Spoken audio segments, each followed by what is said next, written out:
দর্শক, টি-20 বিশ্বকাপে এবার 25 রানের ডাচদের হারিয়ে সুপার 8-এর কাছাকাছি গেল বাংলাদেশ।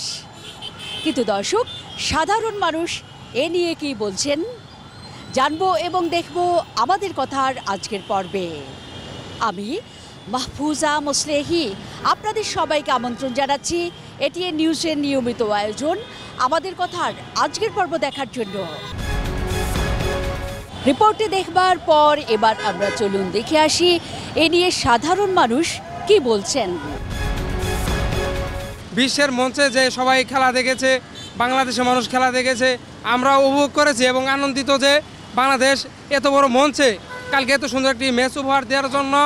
আমি আশা করি সামনের দিনগুলোতে, সামনের ম্যাচগুলোতে আরও বাংলাদেশ ভালো করবে। বাংলাদেশ আগে যেরকম খেলতো তার থেকে এখন অনেক ভালো খেলতেছে। কালকে যে খেলাটা দেখাইছে এই খেলাটা দেখে আমাদের মন অনেক হয়ে গেছে। আমরা বাংলাদেশের কাছে আরও আশা চাই যে সামনে যে আরও ভালো খেলে আমরা যেন বিজয় হইতে পারি। বাংলাদেশের আগের চেয়ে অনেকটা এগিয়ে যাচ্ছে, তবে আরও আগে ভালো কিছু করতে হবে। তো কালকের দিনটা অনেক সুন্দর ছিল, বাংলাদেশের জন্য অনেক ভালো ছিল। আমি বাংলাদেশের নাগরিক হয়ে বাংলাদেশের খেলোয়াড়দের প্রতি অবশ্যই গর্ববোধ করি। তো অবশ্যই গর্বের বিষয়, আমাদের দেশের প্লেয়াররা ভালো খেলতেছে এবং ভালো খেললে আমরা খুশি, সবাই খুশি। কিছু প্লেয়ারদের আরও চেষ্টা করা উচিত। অস্ট্রেলিয়ার মতো টিম, ইন্ডিয়ার মতো টিম, তারা বহুত আগে আছে বাংলাদেশ থেকে, এবং প্রশিক্ষণ তাহলে প্রয়োজন, কারণ তারা অনেক টাফ টিম।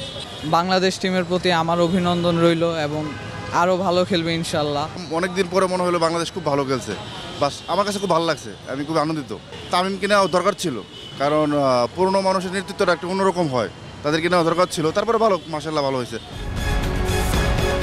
সাভার থেকে আপনাদের সঙ্গে আছি আমি জাহিদ হাসান শাকিল। আমাদের কথা আজকের আয়োজনে জানাবো টি-20 বিশ্বকাপ ক্রিকেটে নেদারল্যান্ডকে হারিয়ে সুপার 8-এর পথ অনেকটাই মসৃণ করলো বাংলাদেশ। এ বিষয়ে শুনবো সাধারণ মানুষের ভাবনা। আমি চাই যে বাংলাদেশ এভাবে কন্টিনিউ খেলুক এবং সামনে বিশ্বকাপ জিতুক। কিন্তু সামনে আমরা যে আশাবাদী, এটা আশাবাদীটা আমরা পুরোপুরি 80% হয়ে গেছি ইনশাআল্লাহ। কানাডার লগে আমরা জিতবো, কারণ নেদারল্যান্ডের লগে কিন্তু আমাদের হারের অনেক রেকর্ড আছে, বা ওয়ানডে বিশ্বকাপ আমরা হারছি। তাই সেই হিসেবে নেদারল্যান্ডের কাছে জিতছি মানে আমাদের একটা পজিটিভ পয়েন্ট। আমাদের কথা অনুষ্ঠানে রাজশাহী থেকে স্বাগত জানাচ্ছি আমি বুলবুল হাবিব।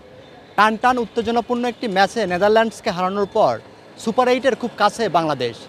এ নিয়ে রাজশাহীবাসী কি বলছেন চলুন জেনে আসা যাক। কালকে খেলা দেখে মনে হয়েছে যে বাংলাদেশের সম্ভাবনা আছে। স্পেশালি কালকে সাকিবের কামব্যাকটা, এটা আসলেই ভালো ছিল। এবং বাংলাদেশ খেলতেছে এখন শুধুমাত্র, আগে দেখা যায় তো যে শুধু সাকিব কিংবা তামিম এরকম 2-1 উপর ভর করে ম্যাচ জিততে হইতো, কিন্তু এখন হয়েছে কি টিম ওয়াইজ খেলতেছে, এটা কিন্তু খুবই ভালো দিক। আশা করি ভালো কিছু করবে বাংলাদেশ।